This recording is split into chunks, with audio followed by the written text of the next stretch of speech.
La postura de la Organización Mundial de la Salud era que no había ninguna epidemia. Esa era la postura de los directores de Ginebra. Por ejemplo, Litvinov, epidemiólogo, especialista en enfermedades transmisibles, secretario adjunto al director de la OMS, directores de las principales divisiones de la OMS para vigilancia, control, prevención de enfermedades transmisibles, incluido el SIDA, decía: todo ha sido un pánico y una exageración proveniente del país originario del SIDA, es decir, Estados Unidos. Más claro, imposible. El New York Times promueve la historia racista del origen africano del SIDA y de la pandemia, de que hay una epidemia en toda África. ¿Quién es el autor? Lawrence Allman, otra vez, del EIS. En cuestión de meses, la opinión de la OMS cambia y dice que hay una pandemia en África. ¿Qué ha pasado? En cuestión de meses, de no haber nada, a haber una pandemia. Cambian los criterios en el encuentro de Bangi, cambian todos los criterios para que cualquier africano tenga SIDA. Sí, pero hay algo más. El nombramiento de Jonathan Mann, científico de los CDCs, en la OMS. Y la intervención de McCormick, la definición de Bangi, en los CDCs, que es un agente de los CDCs y de leyes.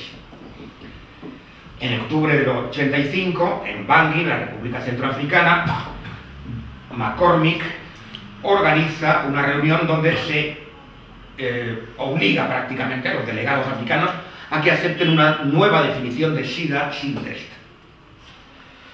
con algunos síntomas que son indiferenciables de las enfermedades de la pobreza y del hambre.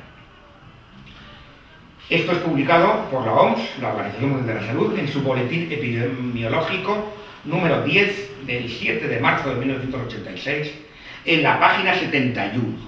Yo lo único que he hecho ha sido ponerlo en un cuadrito para que quede mono y se entienda bien, pero la documentación es de la OMS. Para que te diagnostiquen SIDA en África, tienes que tener 2 signos mayores de esta columna y un signo menor de esta columna. Veamos. Pérdida de peso del 10%. Algo rarísimo en África, que la gente pierda peso, como todos sabéis. Crecimiento anormal. Diarrea de un mes. También algo muy raro, teniendo en cuenta que la mayor parte de la gente no tiene agua potable. O fiebre durante un mes. También algo extraordinariamente insólito, teniendo en cuenta que la malaria es endémica, la fiebre, la tuberculosis endémica y la fiebre, y todas las enfermedades hídricas, por no tener agua potable, dan fiebre. Bien, pues con solo 2 de estas ya tienes cubierto los signos mayores. Y luego una lista de signos menores que empieza con tos. Es decir, que tienes diarrea un mes, pérdida de peso y tos, y ya tienes SIDA. Bueno, esto es impresentable, científicamente, evidentemente. Es un fraude total. Sin embargo, con toda su desvergüenza, la OMS lo publica y lo promociona. Esto perdura desde el 86. Ahora mismo, esto es lo que tienes los médicos en una consulta de África. Bueno, porque no hay dinero. Yo no quiero entrar en el tema de los test porque esta conferencia va por otro lado.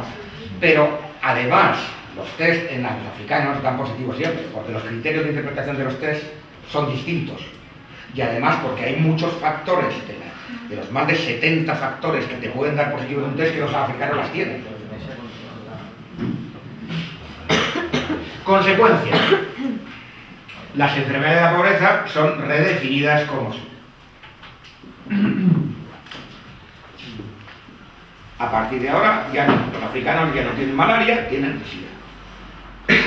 La OMS en 1991 sigue apoyando el fraude. Por ejemplo, hay un informe en el cual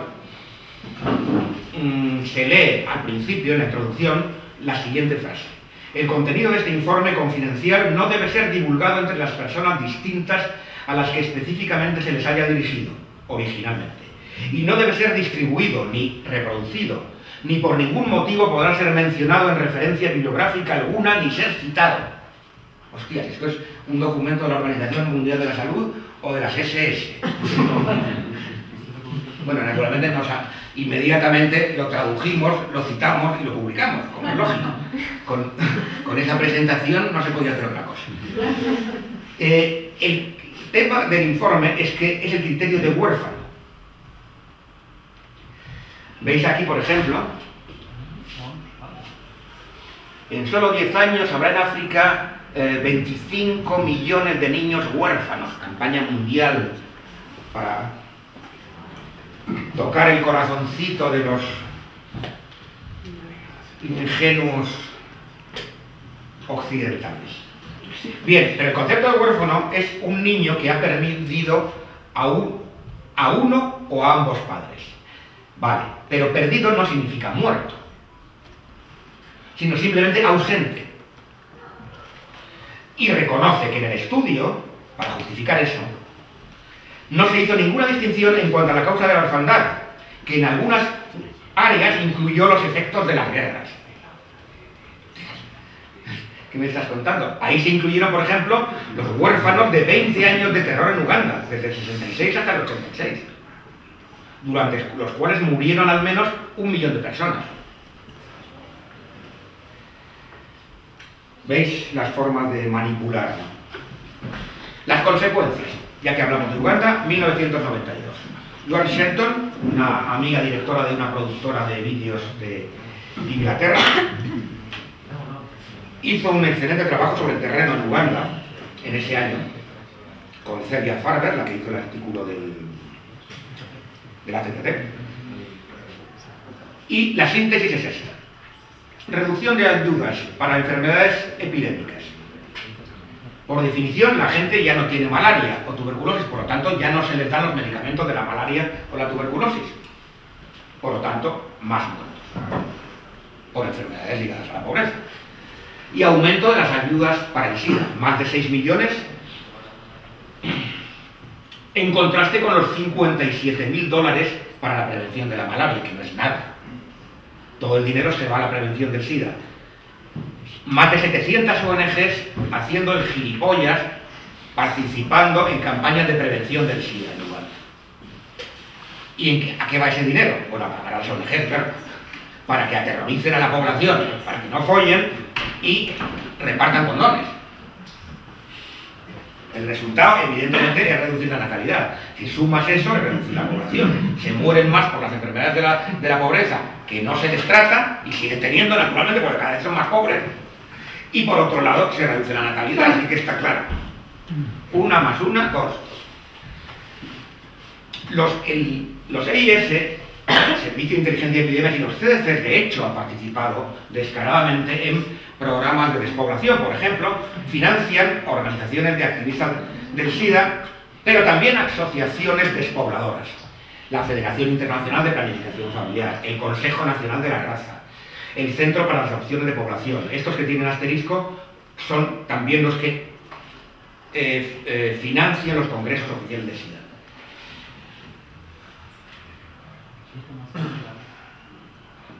Así que es perfectamente coherente. Luego, en los años siguientes, se va cambiando la definición 1, 2, 3, 4 y 5 veces. La definición del SIDA se cambia 5 veces.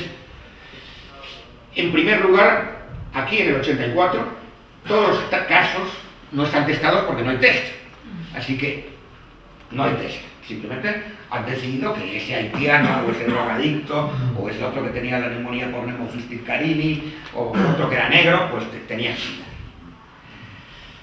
Aquí, en el 85, empieza a ver los test. Y aquí se coloca la definición de Bangui en África, donde no hacen falta test. Aquí, en 1992, se establece que los casos de SIDA sin virus ya no van a ser llamados SIDA. Esto es un poco extraño, pero viene de lo siguiente. En el Congreso de Berlín, muchos investigadores oficiales presentan estudios que demuestran que hay gente muriéndose de SIDA y que no tienen ningún virus. Y que están diagnosticados de SIDA. Pues es un problema. Sí, que el test está negativo. Eso es un problema. Entonces, Fauci va en un avión militar inmediatamente a Berlín y se organiza la contra. Y la contra es cambiar la definición. Si tú tienes... no se te encuentra el virus del SIDA, pero estás clasificado como SIDA porque todos tus síntomas corresponden, ya no eres un enfermo de SIDA. Tienes una linfocitopenia idiopática del CD4. Suena impresionante, ¿no? Linfocitopenia quiere decir los linfocitos bajos. Idiopática quiere decir que ni puta idea de qué lo causa. Pero sea mejor decir idiopática. Y los CD4 son un tipo de células de la sangre. Y en el 93 ya llegamos al colmo porque meten los recuentos del CD4 menores de 200. Es decir, tú puedes estar sanísimo, perfecto, ninguna enfermedad, nunca en tu vida, pero tienes los CD4 bajos y tienes SIDA. Bien, en el 92, estamos en el 92 aún, queda mucho hasta ahora, aunque nos hemos dado algún salto por Siria, pero bueno.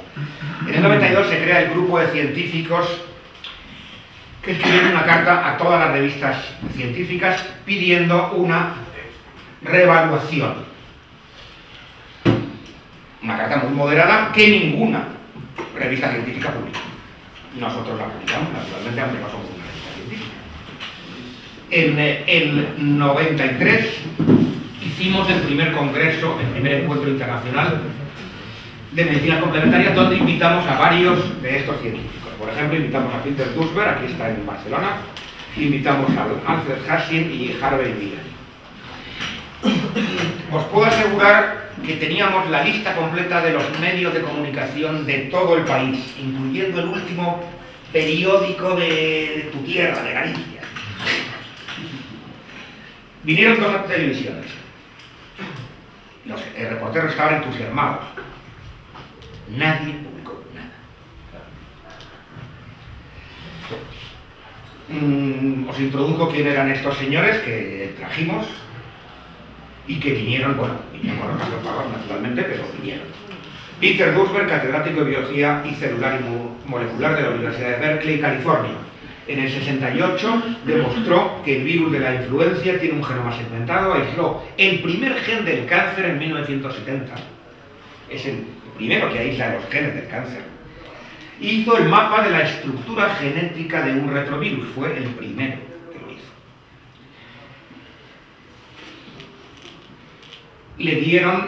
Le eligieron miembro de la Academia Nacional de Ciencias en 1986. Y según Robert Gallo, estaba considerado como el mejor especialista en retrovirus de su generación. Fue el primero que se dio cuenta. Y empezó a decirlo. Y coló un artículo en Cancer Research, en la revista oficial de investigación del cáncer. Que por cierto, lo tradujimos también y está disponible. Otro de los que invitamos fue el profesor Alfred Hassin, desgraciadamente ya muerto. Falleció en el 99. Hassin era doctor en medicina de la Universidad de Zúrich, Suiza, especialista en patología y microbiología y director del Laboratorio Central de Transfusiones de la Cruz Roja Suiza.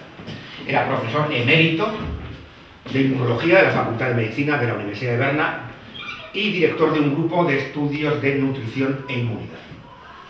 Y trajimos también a Harvey Millen, biólogo molecular, ex editor de una de las revistas más importantes del mundo de biotecnología, Biotechnology. Cuando vino aún era el director científico, luego le echaron, como era de esperar. Y había trabajado en África en diferentes proyectos. De hecho, su mujer es de color y su hija es negra como el betún. La tuve viviendo en casa un mes. Cariño.